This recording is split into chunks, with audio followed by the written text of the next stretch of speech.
Hello বন্ধুরা, welcome back to my channel. আমি বন্দনা। তো আবার একটা নতুন ভিডিওতে সবাইকে স্বাগত। আশা করি সবাই ভালো আছে, আমিও ভালো আছি। তোমাদের আশীর্বাদে তো আজকে ছোট্ট একটা ব্লগ ভিডিও। তো আমি আজকে ফার্স্ট তুলসী দিয়ে ভিডিওটা শুরু করলাম, মা তুলসী মাতাকে নিয়ে। তো পুজো দিলাম, যেহেতু এখন গ্রামের দিকে পুজো হচ্ছে তুলসী। তো আমাদের যখন গ্রামে থাকতাম তখন তো সকাল সকাল উঠে স্নান করে পুকুরে স্নান করা হতো। তারপরে তুলসী, যে এখন তুলসী মাতা, এখন তুলসী গাছে পুজো হতো। তো সবাই অনেক লোক আসতো। তো সেটা তো এখন বাড়িতে নেই, তার জন্য এখানেই করে নিলাম। ঠিক আছে। তো তারপরে এই পরোটা বানাচ্ছি বন্ধুরা, পরোটাও হয়ে যাবে। তো আজকে বানাচ্ছি রাজমার পরোটা। ঠিক আছে, কালকে রাজমা বানিয়েছিলাম রাত্রে, তো সেই রাজমা ছিল, তো রাজমার পরোটাই বানিয়ে নিচ্ছি এখন। ঠিক আছে, তেমন কিছু নেই, তো রাজমাই ছিল।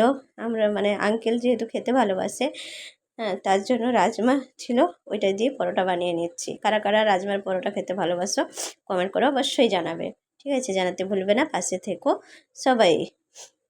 আর একটু কথা বলতে কষ্ট হচ্ছে, তার জন্য একটু কথাটা ইয়ে হয়ে যাচ্ছে। তো বন্ধুরা একটু মানিয়ে নিও সবাই মিলে, আর দেখতে থাকো ভিডিওটা। তো তার জন্য ছোট্ট একটা ব্লগ ভিডিও যতটুকু পারছি তোমাদের সাথে শেয়ার করছি। আর একটু কথাও ঠিকঠাকভাবে ঠিক রকম বলতে পারছি না, কষ্ট হচ্ছে। তো কিছু করার নেই, তোমরা একটু সবাই মানিয়ে নিও, ভালো থেকো, সুস্থ থেকো। আর কি বলবো জানো, কথা বলতে বলতে ভয়েস ওভার দিতে দিতে কাশিটা হচ্ছে।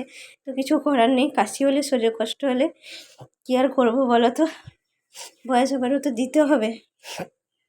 তো ঠিক আছে বন্ধুরা, সবাই মিলে একটু পাশে থেকো, সাপোর্ট করো। এত কষ্ট হচ্ছে তাও তোমাদের সাথে ভিডিও দিচ্ছি, শুধু তোমাদের জন্য কষ্ট করছি। ঠিক আছে, আর কিছু না, তোমাদের জন্য শুধুমাত্র। তো আমার পরোটা চা রেডি, তার সাথে মাখন নিয়ে নেব। চলো, সবাই ভালো থেকো, সুস্থ থেকো। আর নেক্সট ভিডিওতে আবার দেখা হবে। সবাইকে টাটা বাই বাই করে দিচ্ছি, বাই।